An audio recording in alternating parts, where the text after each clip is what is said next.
Hello, everybody, and welcome to Top 5 New Comics for April 30th and May 1st of 2024. I'm, as always, Chris.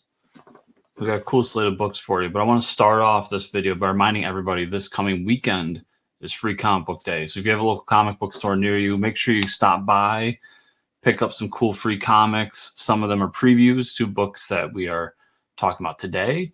Some of them are previews for comics that we will definitely be talking about in the future. And all around, just a fun time at your local comic shop. And also, don't forget, most comic shops out there throw a big thing for this. They do sales. Buy something while you're there. Don't just grab the free books and leave. Support the shop. Make it worth their while. And have fun while you're there.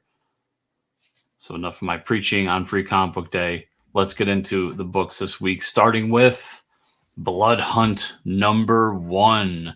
This is written by Jed MacKay with art by Pepe Larraz.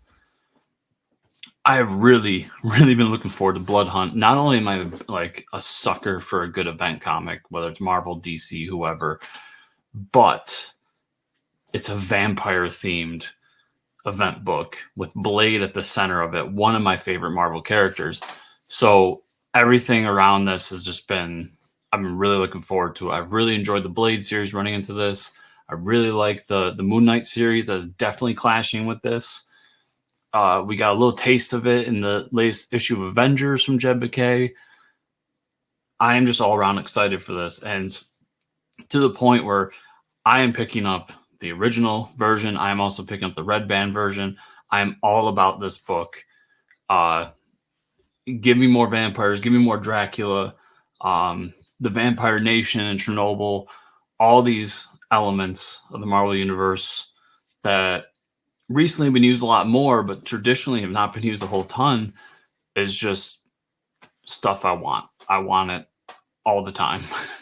And we get some good hints of things that may be coming, who might get turned into a vampire. It's promised to be now one of the first R-rated Marvel comics ever, but the bloodiest Marvel comics ever. So there's a lot of cool things stirring into this whole event. You got a great creative team. Jed MacKay has been on fire for a while now. If you haven't been reading anything Jed's done, you're missing out. He's become a really great writer for Marvel. And Pepe Larraz, man, like just one of the top tier artists in the industry, let alone Marvel, and one of the best names in all of comics. So this is a book definitely worth checking out. We talk about Free Comic Book Day at the top. There is a Free Comic Book Day issue of this that leads into the first issue. So you can pick it up at your shop, check out the free version. If you enjoy it, go buy the single issue. But I have a good feeling it's going to be a great book, and I'm really looking forward to it. After that, we've got Star Wars Episode 1, The Phantom Menace 25th Anniversary Special, written by Greg Pak with art by Will Silney. So all the Star Wars fans out there are groaning right now. Ugh, Phantom Menace. First of all, Phantom Menace is better than you remember. Go rewatch it. It's a fun movie. Not a great movie, but it's a fun movie. That being said, the Star Wars line at Marvel has been really great ever since they took over the license. I've had very few complaints of what they've done.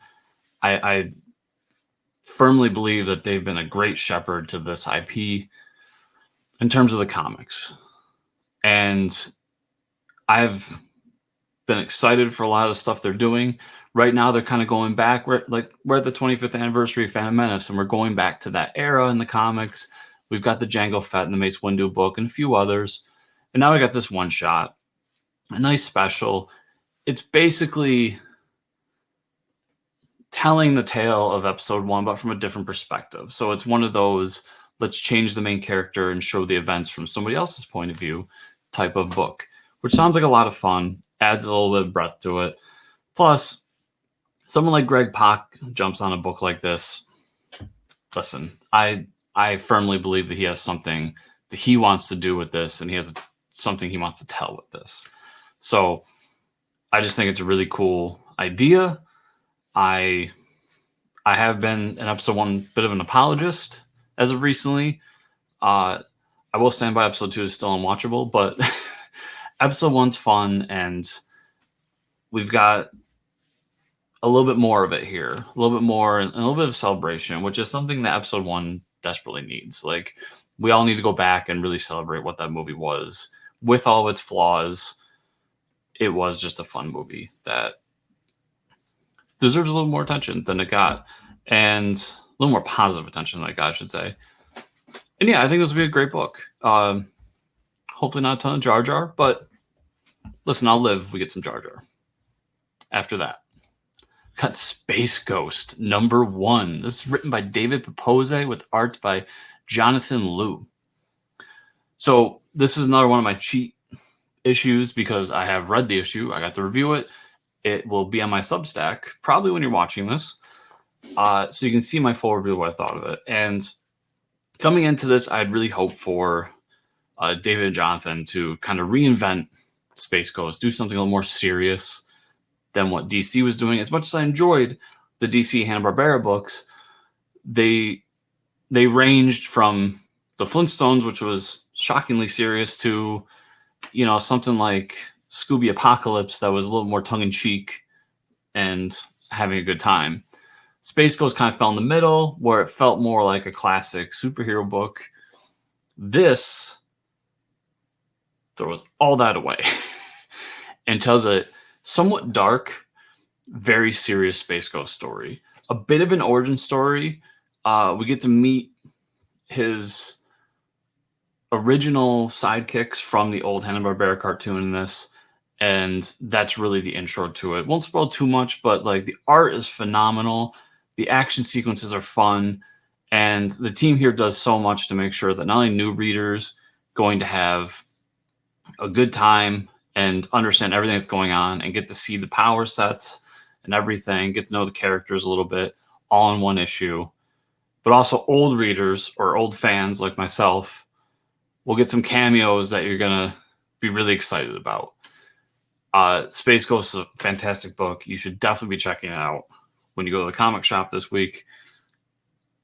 I just can't talk enough good things about it, other than to say, like, I think this might be David Pose's best book.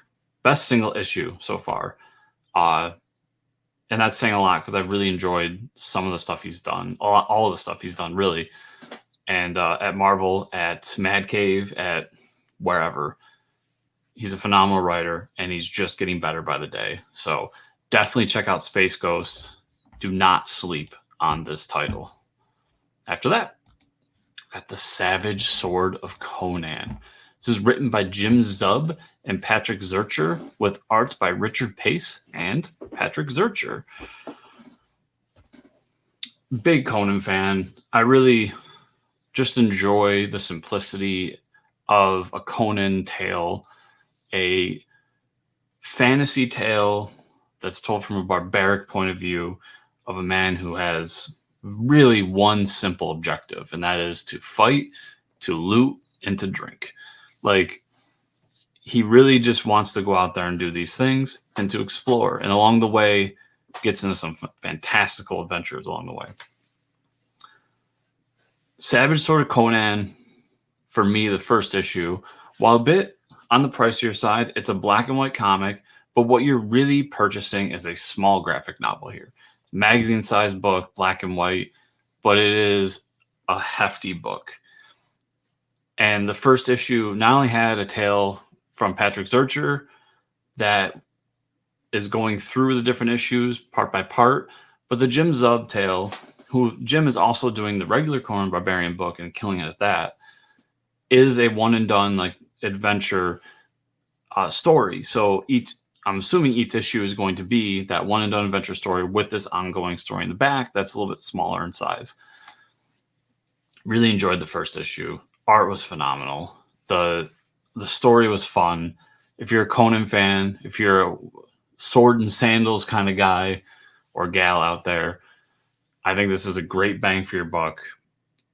A great little tale they're telling here. Savage Sword Conan being back is great. Titan Comics, once again, I'm talking about good stewards of IPs. Titan Comics takes over Conan, and they've been a great steward to this IP. They've made two really great books that I've really enjoyed. And yeah, it's definitely a book worth everybody's time. After that, we've got Barbaric, Born in Blood #1. This is written by Michael Moreci with art by Nathan Gooden. So, once again, we got a Barbarian book here, but this one has a little bit of a twist. Barbaric's been one of my favorite comics on the shelves with every story they've told. This story of Auric, barbarian who gets cursed with his axe, who can talk to him, and the crazy adventures they go on along the way. Plenty of comedy, dark comedy at that, plenty of action adventure, lots of crazy stuff along the way. Barbaric is just one of those special books. The first volume came out from Vault, and I think they knew they had a cool book here, but it really blew up and now has become this whole multi-series event. Like, whenever it comes out, everybody's talking about it. And if you're not on board, you definitely should get on board, because Barbaric is a blast. From just typical sword and sandals adventures with some dark comedy to Auric going down to hell and trying to get somebody out and taking revenge along the way, to coming back to life to fight. It's crazy. It's awesome. It's bloody. It's a ton of fun. Barbaric, probably one of the best books. Actually, without a doubt, one of the best books on the market right now. And it's back for another volume. So you should definitely be reading it. So everybody, thank you so much for watching this week. If you want to support me, the best ways are to go to Substack at chriscomicscorner.substack.com. Also, you can find me on most social media, specifically Twitter, at Fortress Chris. And you can follow my podcast, fortresscomicnews.com. You can also find the YouTube page here. So if you like, subscribe, share, comment down below on this YouTube channel, this video, hit that notification button. You'll be sure to get that podcast here as well. But if you want it elsewhere, it's on podcatchers everywhere. So thank you all so much. I'll see y'all here next week.